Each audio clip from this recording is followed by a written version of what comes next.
How to add chapters in your YouTube video. Hello everyone, in this video I'm going to be quickly showing you how you can add chapters to your YouTube video. So to quickly do this, what you're going to do is you're going to come over to your YouTube Creator Studio, and once you're in your Creator Studio, from here on out what you're going to do is you're going to choose any video that you want to go ahead and add chapters to.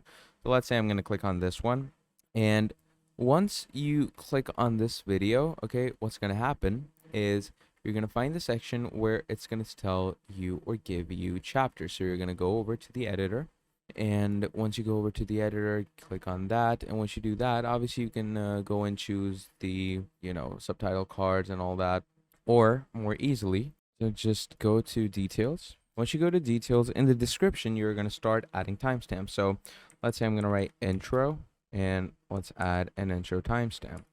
There we go. And then we're gonna add middle. So let's say you're gonna add that, and you're gonna click on save. Okay. Now once you click on save and all that is done, obviously it's gonna automatically add those timestamps for you. So if you were to go and view this video on YouTube for yourself, let's see how it looks. You're gonna come down and look at that. You have proper timestamps, and even in the video, look at that, you're gonna have proper chapters and timestamps. And yeah, so that's basically about it. If you enjoy watching, thank you. Drop down a like, subscribe to the channel, and yeah, I'll be seeing all of you next time. Goodbye.